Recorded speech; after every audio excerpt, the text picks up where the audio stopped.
Social anxiety can trap us in repeating loops of memory, but the Buddha's teachings hold gentle tools to help us let these moments pass with greater ease.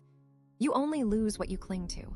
Buddha, when we replay embarrassing or anxious social moments, we're clinging to them, perhaps hoping for relief by understanding, controlling, or fixing the past. Buddha teaches that the suffering grows from this clinging.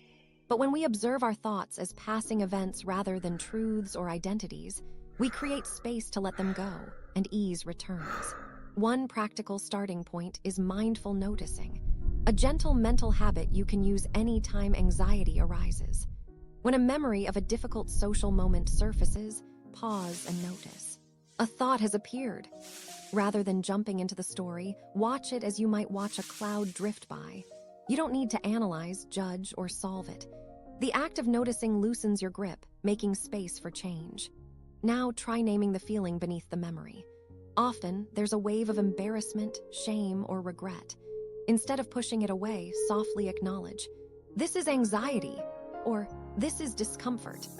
By naming the feeling instead of wrestling with its details, you practice what Buddhism calls bare attention, bringing awareness without adding self-criticism or extra narrative. With practice, these emotions lose some urgency and power. Next, practice returning to the present through your senses. The mind jumps to the past, and the body tenses up. Direct your attention to the feeling of your feet on the ground, the contact of your hands, or the rhythm of your breathing. This anchors you in the now, reminding you that the anxious event is not happening anymore. Each time you do this, you strengthen the habit of presence and kindness to yourself. If this speaks to you, consider subscribing.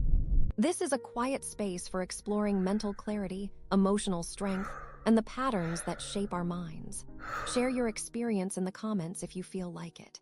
Another way to practice Buddha's insight is to gently question the reality of your anxious thoughts. Ask, is this memory happening right now, or is this just a thought? This is not to deny your feelings, but to remind yourself you are observing mental phenomena, not reliving the event itself. With repetition, the distance grows between the thought and your core sense of self. The awkwardness becomes less of a permanent truth and more of a passing cloud. Lastly, bring compassion to yourself in these moments.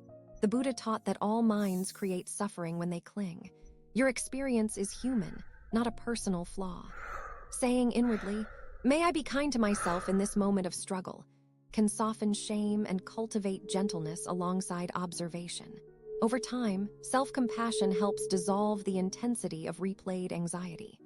As you practice seeing anxious memories for what they are, temporary, passing phenomena, their grip begins to loosen. You can allow the mind to move on naturally, returning to the freshness of the present.